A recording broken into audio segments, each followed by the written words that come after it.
नमस्कार दोस्तों, स्वागत है आप सभी का आज के मुख्य समाचार के इस वीडियो में, जहां हम आपके लिए हर दिन लेकर आते हैं देश और दुनिया की तमाम बड़ी खबरें। एक एक करके 50 बड़ी खबरों को सिर्फ 10 मिनट में जानेंगे। वीडियो के साथ अंत तक बने रहें। साथ ही आपसे एक छोटी सी रिक्वेस्ट है, अगर आपने अभी तक इस वीडियो को लाइक नहीं किया तो लाइक जरूर कर दे। साथ ही वीडियो के नीचे दिए गए इस लाल रंग के सब्सक्राइब बटन को दबा ले और इस घंटी को भी दबाए, ताकि आपको दिन भर की बड़ी खबरों की जानकारी लगातार मिलती रहे। तो चलिए दोस्तों, वीडियो को फटाफट शुरू करते हैं। तो 7 सालों में सबसे महंगा हुआ कच्चा तेल। इंटरनेशनल मार्केट में रेट $90 के पार। अब क्या करेगी मोदी सरकार? जी हां, इंटरनेशनल मार्केट में कच्चे तेल का भाव 7 सालों के उच्चतम स्तर पर है। क्रूड ऑयल का भाव $90 को पार कर गया है। इसके बावजूद डोमेस्टिक मार्केट में पिछले 86 दिनों से पेट्रोल डीजल के भाव में किसी तरह का बदलाव नहीं हुआ है। क्रूड ऑयल का भाव अक्टूबर 2014 के बाद सबसे ज्यादा है। इंडस्ट्री के लोगों का कहना है कि 5 राज्यों में अभी विधानसभा चुनाव होने जा रहा है। ऐसे में जब तक चुनाव खत्म नहीं हो जाता है, पेट्रोल डीजल के भाव में बदलाव की संभावना नहीं है। मार्च तक चुनाव का दौर चलता रहेगा। इसका मतलब है कि आने वाले 2 महीने तक और ऑयल मार्केटिंग कंपनियों को नुकसान उठाना पड़ेगा।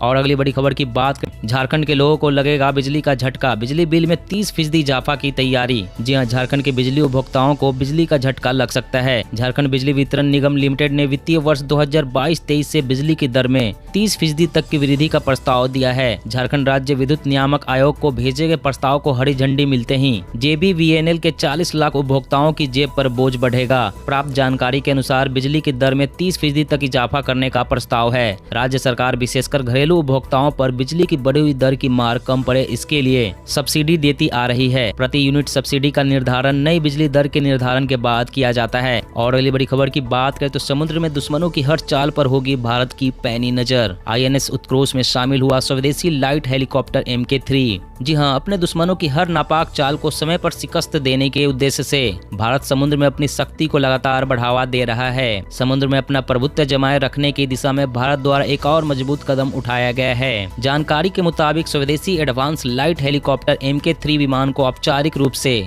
INS उत्कर्ष में शामिल कर दिया गया है। अंडमान और निकोबार कमांड के लेफ्टिनेंट जनरल अजय सिंह ने आज पोर्ट ब्लेयर में इस विमान को औपचारिक रूप से INS उत्कर्ष में शामिल किया। MK3 वेरिएंट एक समुद्री वर्जन वाला विमान है, जिसमें अत्याधुनिक सेंसर और हथियार शामिल है, जो समुद्र में भारत के कौशल को बढ़ावा देने का काम करते हैं। और अगली बड़ी खबर की बात करें तो अब नियो वेरिएंट से दहशत। वुहान के वैज्ञानिकों का बड़ा दावा, इस संक्रमण से हर 3 मरीज में से 1 की मौत होगी। WHO ने कहा, स्टडी की है जरूरत। जी हाँ, ओमिक्रॉन के बाद अब कोरोना के नए वेरिएंट नियो ने दुनिया की चिंता बढ़ा दी है। वुहान के वैज्ञानिकों ने इसे लेकर बड़ा दावा किया है। इनका कहना है कि यह वेरिएंट दक्षिण अफ्रीका में मिला है। इसकी संक्रमण और मृत्यु दर दोनों ही बहुत ही ज्यादा है। इसके हर 3 मरीजों में से 1 की जान जा सकती है। बता दें कि वुहान वही शहर है जहां से 2020 में कोरोना महामारी फैली थी। इस बीच चीन के वैज्ञानिकों के दावों को लेकर विश्व स्वास्थ्य संगठन का भी बयान आया है। WHO ने इस पर आगे और स्टडी की जरूरत बताई है। संगठन के मुताबिक यह आम लोगों के लिए कितना खतरनाक है या नहीं, इस पर अध्ययन जरूरी है। हम इसके डेवलपमेंट पर नजर रख रहे हैं। और अगली बड़ी खबर की बात करें तो किसानों से बोला कृषि विभाग, सोलर पंप लगाइए और पाइए 70% सब्सिडी। ड्रायर पर भी ले सकते हैं लाभ। जी हां, कृषि क्षेत्र में लागत कम करने और किसानों की आमदनी बढ़ाने के लिए लगातार प्रयास हो रहा है। यही कारण है कि तमाम योजनाओं पर किसानों को सब्सिडी दी जा रही है। सरकार का मकसद है कि किसान कृषि कार्यों को आसानी से, समय से और तेजी से पूरा करे। साथ ही कोशिश है कि लागत में भी कमी आए। इसी को ध्यान में रखकर तमिलनाडु कृषि विभाग किसानों के लिए खास योजना लेकर आया है। इसके तहत किसानों को सोलर पंप लगाने के लिए 70% सब्सिडी दी जा रही है। प्रधानमंत्री किसान ऊर्जा सुरक्षा एवं उत्थान महाअभियान योजना के तहत राज्य सरकार सोलर पंप लगाने वाले किसानों को 70% तक सब्सिडी दे रही है।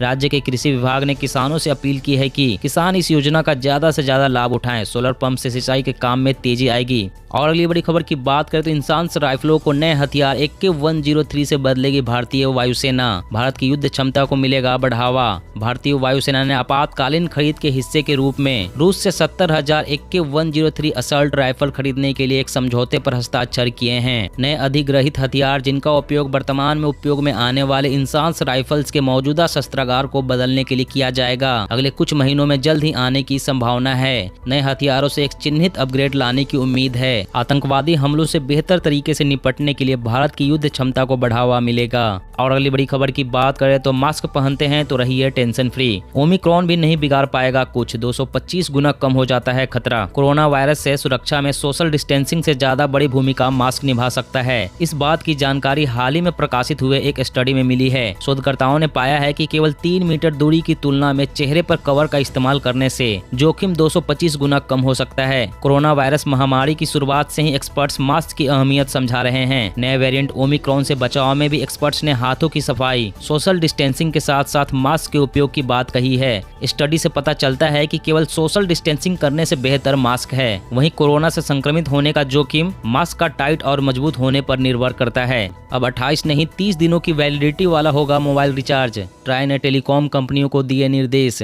जी हां, भारतीय दूरसंचार नियामक प्राधिकरण ने देश की सभी टेलीकॉम कंपनियों से कहा है कि उन्हें अपने सभी ग्राहकों को 30 दिन की वैलिडिटी वाला मोबाइल रिचार्ज प्लान देना होगा। ट्राई के इस निर्देश से 1 साल के दौरान ग्राहकों द्वारा किए जाने वाले रिचार्ज की संख्या में कमी आने की उम्मीद है और इस प्रकार से ग्राहकों को पैसों की भी बचत होगी। मौजूदा समय में टेलीकॉम कंपनियां 28 दिनों की वैलिडिटी के साथ प्रीपेड रिचार्ज प्लान प्रदान करती है। ट्राई ने टेलीकॉम कंपनियों के लिए एक नोटिफिकेशन जारी करते हुए कहा है कि दूरसंचार कंपनियों को नियमों के नोटिफिकेशन की तारीख से 60 दिनों के अंदर आदेश का पालन करने के लिए अनिवार्य किया गया है। और अगली बड़ी खबर की बात करें तो जल्द ही फीचर फोन से कर सकेंगे यूपीआई आधारित भुगतान। आरबीआई गवर्नर शक्तिकांत दास ने की घोषणा। जी हां, भारतीय रिजर्व बैंक के गवर्नर शक्तिकांत दास ने बुधवार को फीचर फोन्स के लिए डिजिटल पेमेंट सिस्टम की घोषणा की है। उन्होंने आरबीआई की रिटेल डायरेक्ट स्कीम के लिए यूपीआई पेमेंट्स की सीमा 2 लाख रुपए से बढ़ाकर 5 लाख रुपए करने की भी घोषणा की है। दास ने कहा कि डेबिट क्रेडिट कार्ड्स, वॉलेट्स और यूपीआई जैसे पेमेंट सिस्टम को लेकर जल्द ही एक डिस्कशन पेपर जारी किया जाएगा। भारतीय रिजर्व बैंक के गवर्नर ने कहा कि बैंक अपनी विदेशी शाखाओं में बिना रिजर्व बैंक की अनुमति के पूंजी डाल सकेंगे और प्रॉफिट भी देश ला सकेंगे। आपको बता दें कि आरबीआई ने कल हुई द्विमासिक मौद्रिक नीति समीक्षा में महत्वपूर्ण दरों में कोई बदलाव नहीं किया है। और अगली बड़ी खबर की बात करें तो डीसीजीआई ने भारत बायोटेक को दी मंजूरी। 9 जगहों पर होगा इंट्रानेशनल बूस्टर डोज का ट्रायल। जी हां, drug controller general of India यानी कि डीसीजीआई ने भारत बायोटेक को इंट्रानेशनल कोरोना वायरस बूस्टर डोज के ट्रायल की अनुमति दे दी है। ट्रायल 9 अलग अलग जगहों पर किए जाएंगे। भारत बायोटेक से 3 हफ्ते पहले मंजूरी के लिए प्रोटोकॉल जमा करने को कहा गया था। कोरोना वायरस से लड़ने के लिए इंट्रानेशनल कोविड-19 बूस्टर भारत में एक तरह का पहला हथियार है। कोरोना वायरस से लड़ने के लिए इंट्रानेशनल कोविड-19 बूस्टर भारत में इस तरह का पहला हथियार है। वहीं भारत बायोटेक ऐसी दूसरी कंपनी है जिसने तीसरे डोज के तीसरे चरण के ट्रायल के लिए आवेदन किया था। ऐसा माना जाता है कि इंट्रानेशनल वैक्सीन में ओमिक्रॉन सहित कोरोना वायरस के विभिन्न वेरिएंट को फैलने से रोकने की क्षमता होती है। और अगली बड़ी खबर की बात करें तो प्रधानमंत्री किसान सम्मान निधि स्कीम की रकम नहीं बढ़ाएगी केंद्र सरकार। सालाना 6,000 रुपए ही मिलेंगे। जी हां, किसान संगठनों की मांग को खारिज करते हुए केंद्र सरकार ने साफ किया है कि प्रधानमंत्री किसान सम्मान निधि स्कीम के तहत सालाना मिलने वाली रकम में वृद्धि नहीं होगी। फिलहाल सालाना 6,000 रुपए ही मिलेंगे। 10वीं किस्त आने से पहले सरकार ने उन अटकलों पर विराम लगा दिया जिनसे कुछ लोग यह उम्मीद कर रहे थे कि 5 राज्यों में चुनाव और किसानों की नाराजगी को देखते हुए सरकार इस स्कीम की रकम में बढ़ोतरी कर सकती है। केंद्रीय कृषि मंत्रालय ने यह भी कहा कि भूमिहीन खेतीहर मजदूरों और बटाईदारों को इस योजना में शामिल करने का कोई प्रस्ताव नहीं है।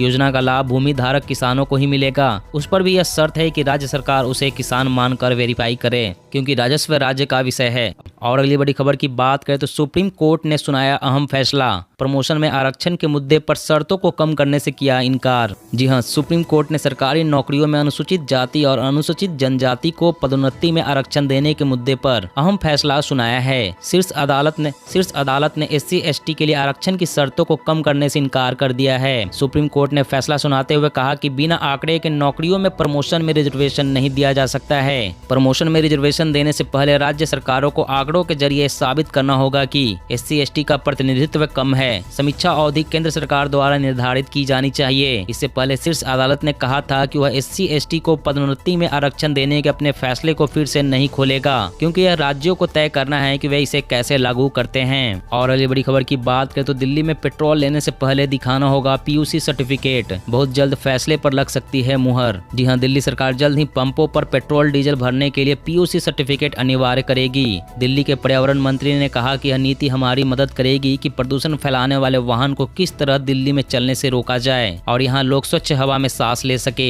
बता दें, इस ड्राफ्ट को जनता की राय के लिए रखा जा रहा है और अधिसूचित होने से पहले समीक्षा की जा रही है। दिल्ली में वाहन मालिकों को अपना पॉल्यूशन अंडर कंट्रोल सर्टिफिकेट यानी कि पीयूसी पेट्रोल पंप तक ले जाना होगा। यदि पीयूसी अमान्य पाया जाता है तो उसी पंप पर फिर से जारी करवाना होगा।